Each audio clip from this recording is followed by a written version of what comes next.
더도 말고 덜도 말고 8월 한가위만 같아라. 옛 선조들이 그렇게 읽었던 절기를 지내는 가운데 있습니다. 추석 연휴가 끝났다 아니죠. 이런 8월 한가위만 같아라 하는 이 가을의 추수의 절기는 계속 이어지고 있습니다.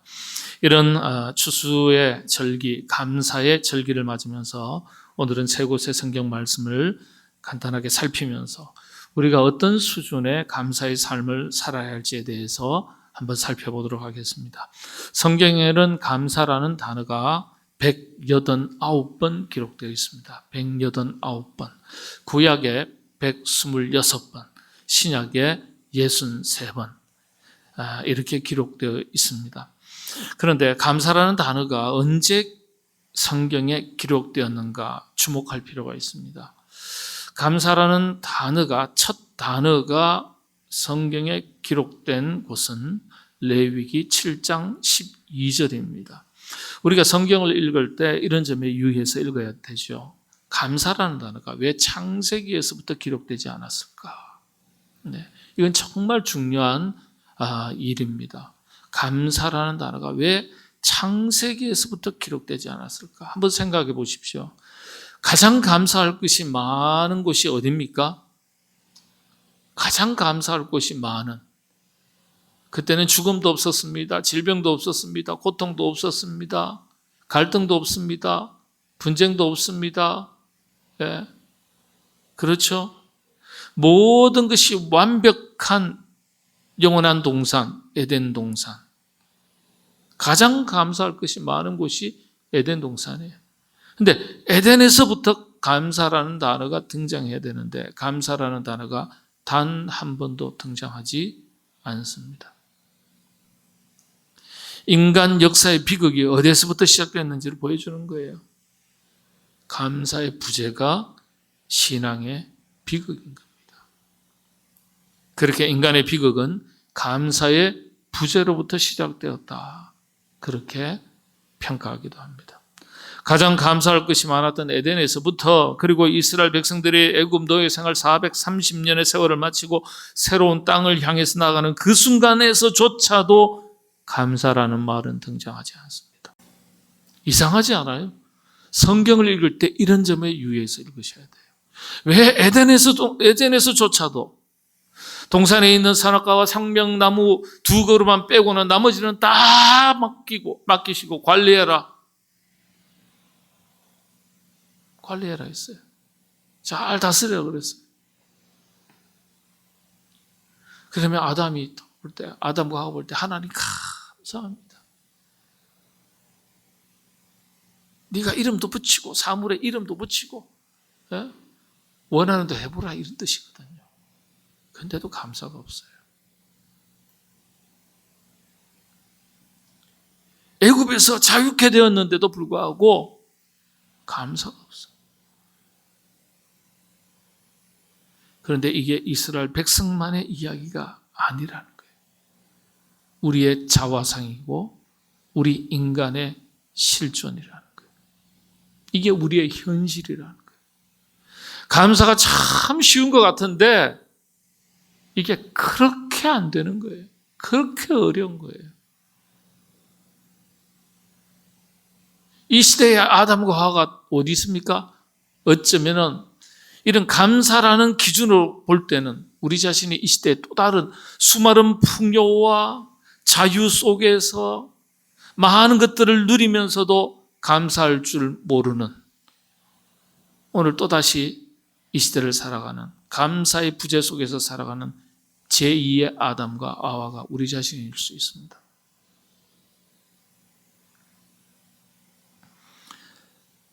그러면서 감사라는 단어가 레위기에서 시작됐는데요. 그것도 하나님께서 가르쳐 주셔가지고 감사를 하는 거예요.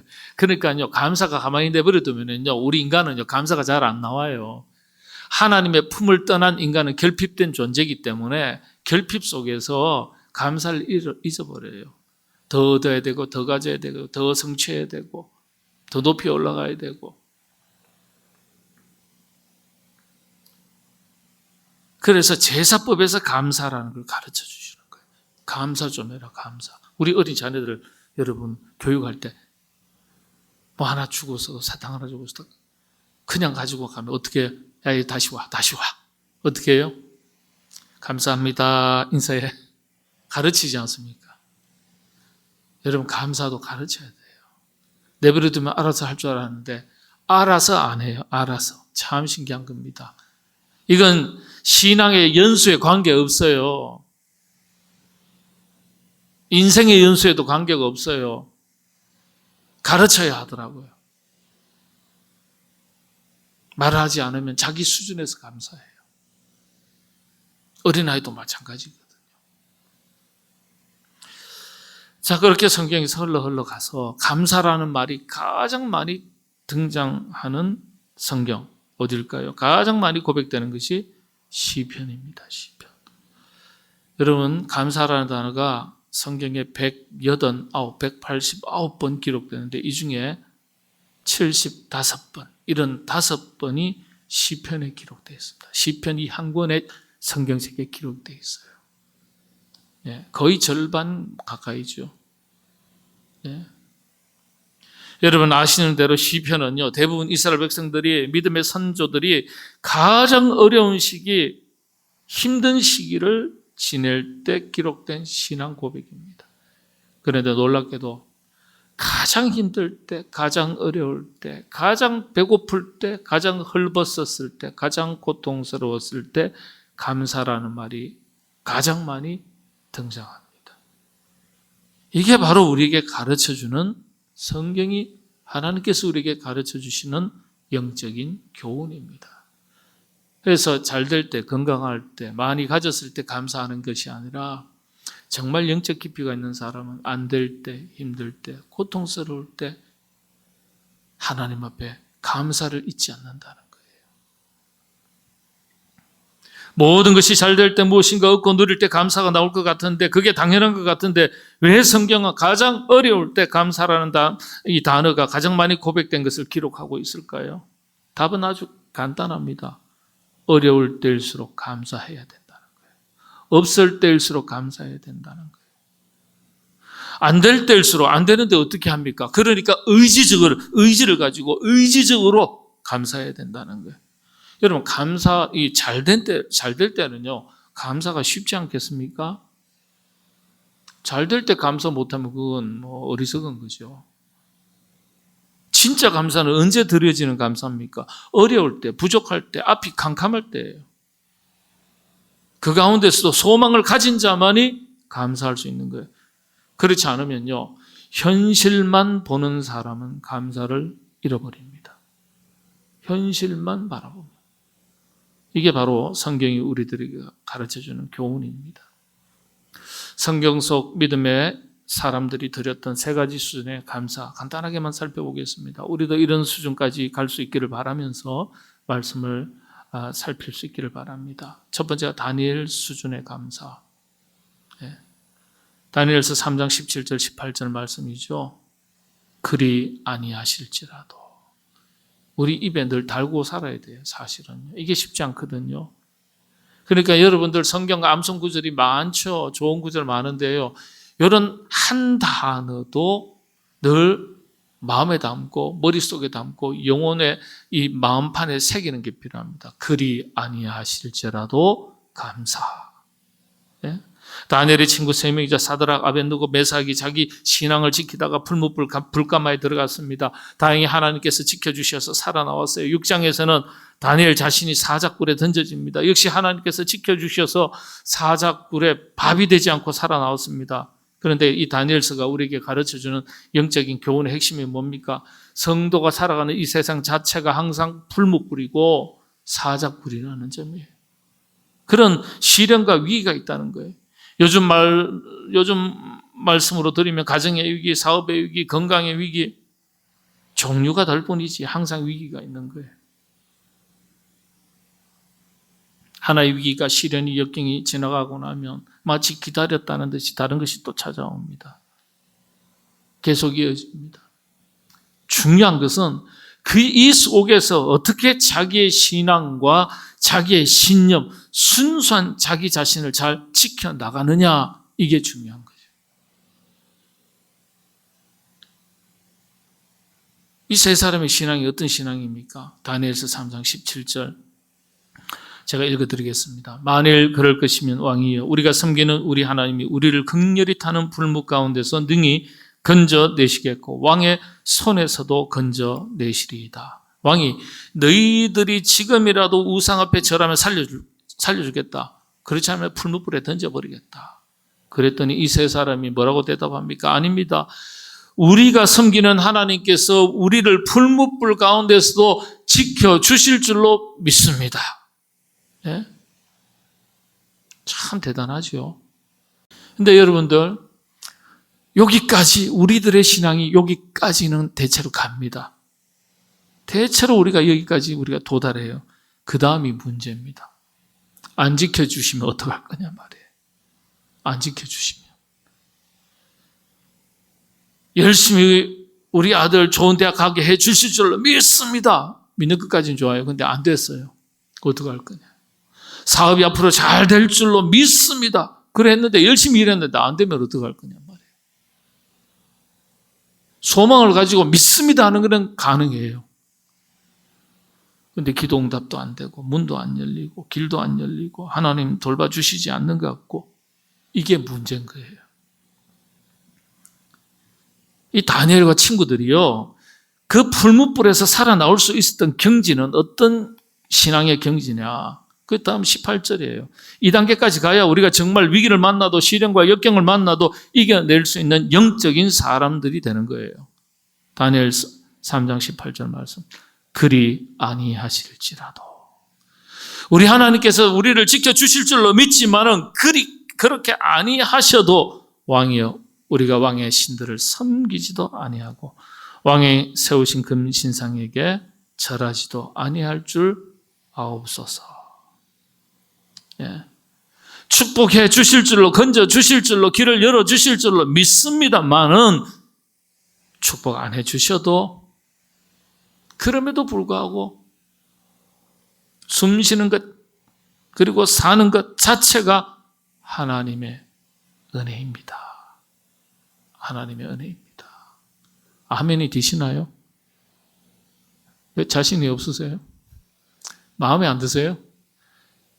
네? 그래도 문이 열려야 되고 길이 열려야 되고 좋은 사업도 열매도 있어야 되고 건강도 회복되고 그러면 좋죠. 그렇게 안 됐을 때 어떻게 할 거냐. 그게 진짜 신앙이죠.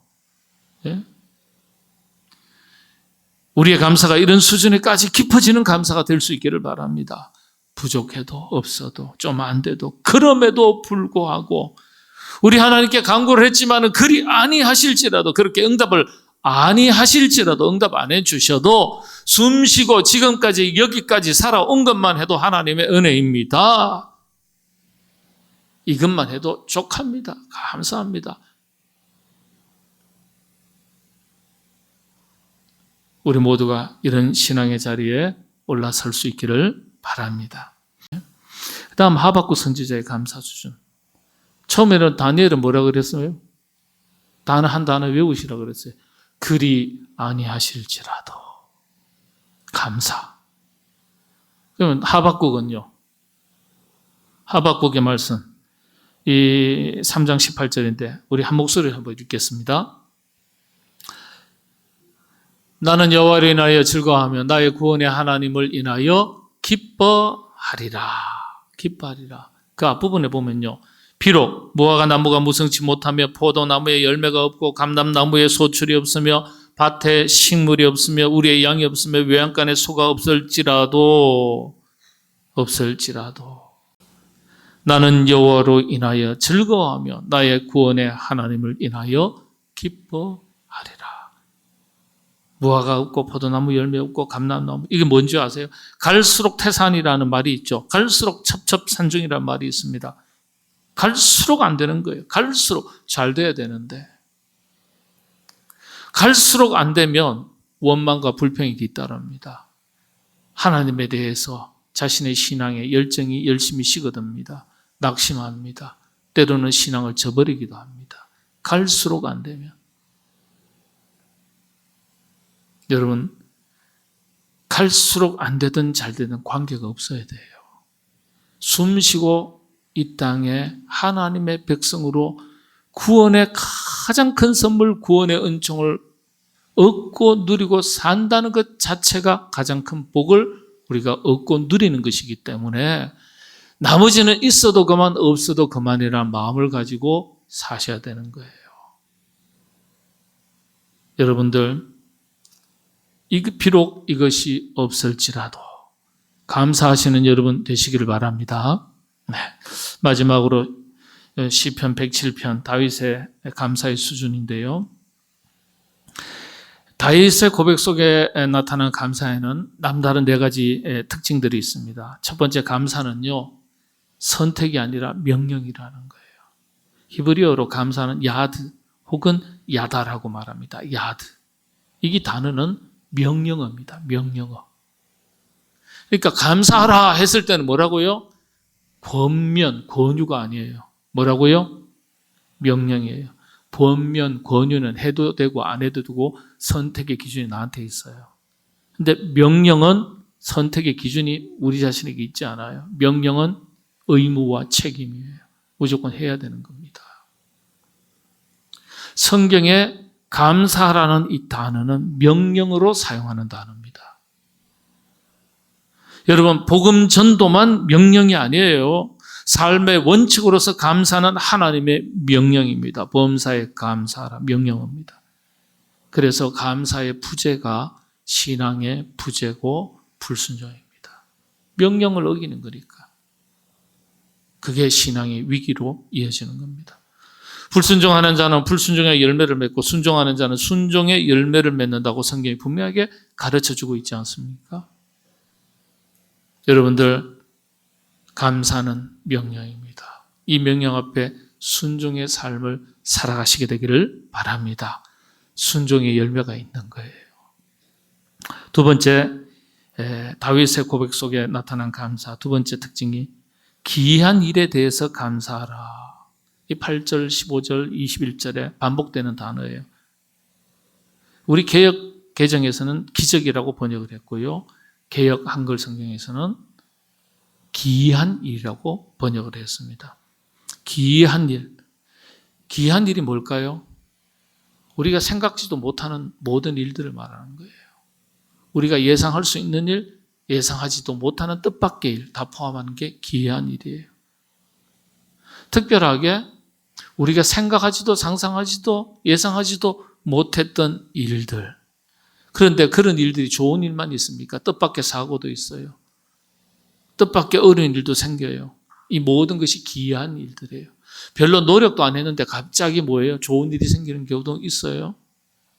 그래서 기적, 기이한 일이라는 것은요, 모든 일에 대한 감사예요. 기이한 일들에 대해서 감사하라. 여호와의 인자하심과 개역 한글 성경에 여호와의 인자하심과 인생에게 행하신 기이한 일을 인하여 그를 찬송할지로다. 이 개역 개정에서는 기적이지만은 기이한 일이에요. 네. 좋은 일에 대해서 감사하라고 성경은 말하고 있지 않습니다. 기이한 일이라고 성경은 분명하게 말하고 있습니다. 뜻밖의 모든 일이에요.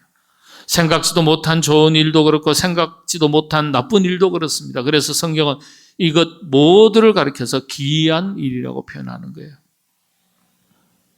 그래서 하나님께서 행하시는 모든 일들에 대해서 찬송하고 감사하라. 성경은 우리에게 가르쳐주고 있습니다. 또 다윗의 감사의 특징 중에 하나가요, 과거와 지금뿐만이 아니라 미래에 대해서도 감사하라고 말합니다. 여러분, 구약의 히브리어 단어에는요, 미래형이 없습니다. 참 신기한 게요, 현재형을 가지고 미래형을 같이 사용합니다. 이게 무슨 뜻일까요? 현재와 미래가 같다는 뜻이에요. 예. 시제가, 미래 시제가 없습니다. 예. 다시 말씀을 드리면 앞으로 살아갈 때 지금 감사하는 것이 곧 미래의 감사가 된다는 거예요. 좋은 일이든지 좋지 않은 일이든지 언제나 감사하라는 겁니다. 과거에 대해서 감사가 없으면 지금에 대해서도 감사할 수 없고, 지금에 대해서 감사할 수 없으면 미래에 대해서도 감사할 수 없다는 거예요. 그래서 지금 감사하라는 거예요. 지금 감사하라. 지금 감사하면 그 감사가 어디로 이어진다고요? 미래에도 똑같이 현재의 감사처럼 이어진다는 거예요. 이 성경에 하나님의 언어가 독특합니다. 현재형과 미래형이 동일해요. 세계 모든 나라의 언어들 보면요, 미래형, 현재형, 과거형 다 분리되어 있습니다. 히브리어는 그게 없어요. 현재가 미래, 과거형은 있어요. 아주 언어적인 이 특징에서도 하나님의 뜻이 녹아나 있는 거예요. 여러분, 앞으로 잘 되면 감사하겠습니다. 그건 나중 문제예요. 지금 감사 못하는데 앞으로 뭘 잘 되면 감사해요. 그렇지 않겠습니까? 하나님의 입장에서는. 여러분, 지금 감사하시게 되기를 바랍니다. 마지막으로 이 마지막 43절을 보면은 그런 표현이 있습니다. 지혜 있는 자들은 이러한 일들을 지켜보고 여호와의 인자하심을 깨달으리로다. 지혜 있는 자들은 이 일에 주의하고 여호와의 인자하심을 깨달으리로다. 이건 개역 한글, 개역 성경입니다. 네. 그러니까 개역 개정에서는 이러한 일들을 지켜보고 했는데 이전 성경이 조금 더 표현이 정확한 것 같아요. 주의하여 감사하라. 주의하여 감사하라. 지혜 있는 자들은 이 일에 주의하고 여호와의 인자하심을 깨달으리로다. 다시 말씀드리면 나는 감사하고 있는가 아니면 불평하고 있는가 주의하면서 자세히 살피면서 살아야 된다. 좋은 일에야 감사하기가 쉽지만은 고난과 역경 앞에서 감사를 잃어버리고 살아가고 있지는 않은지 살피라는 거예요. 자세히 주의하여 살피라. 여러분, 감사를 잃어버리면 그때부터 우리 인생에 위기가 찾아옵니다. 위기가 다른 게 위기가 아니에요. 예? 우리 안에서 믿음이 식어지고 하나님께서 일러주신 말씀대로 살지 못하는 영적인 게으름과 영적인 퇴보, 이게 위기 아닙니까? 건강에 문제가 생겨야 위기입니까? 직장의 사업에 자녀의 문제가 생겨야 위기입니까? 내 영혼이 힘을 잃어가고 나의 신앙이 식어져가고 열정이 식어져가고 헌신이 식어져가고 감사가 사라져가는 게 여러분 위기 아닙니까? 그 위기가 내 삶의 위기로 이어지는 거예요. 교회의 위기로 이어지는 거예요. 나라와 민족의 위기로 이어지는 거예요. 여러분, 우리나라가 힘 있고 돈 있고 훈련된 사람이 많아서 선교하고 복음 전하고 했습니까? 아니요.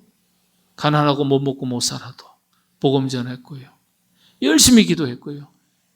일제시대 때 핍박 속에서도 기도했고 교회를 지켰고 헌신했고 6.25 전쟁 때도 열심히 기도했고 그 결과로서 우리 대한민국이 급성장하면서 세계 유례를 찾아볼 수 없는 세계 제2차 세계대전 이후에 선진국으로 올라선 유일한 나라입니다. 우리 한국이. 이런 축복이 있는 거예요. 예. 그러니까 우리가 어렵다 할 게 아니에요. 예. 힘들다 할 게 아니고 여러분들 감사가 여러분의 미래의 문을 활짝 여는 축복인 줄로 믿습니다. 여러분들 이 추수의 계절 또 다른 언어의 표현으로 하면 감사의 절기죠. 추수의 계절, 감사의 계절이죠. 오늘은 3가지 감사지만 앞으로요 한 4주 동안 내리 전심으로 드리는 감사 제가 설교 준비해 놨습니다. 예. 이제 귀가 딸는 정도가 아니라 귀가 뚫리도록 제가 전심으로 드리는 감사 이 제목으로 1탄, 2탄, 3탄, 4탄까지 이어집니다. 아이고 힘들겠네 그렇게 생각하지 마시고 잃어버린 감사를 회복하는 그런 기회로 삼으시게 되기를 바랍니다.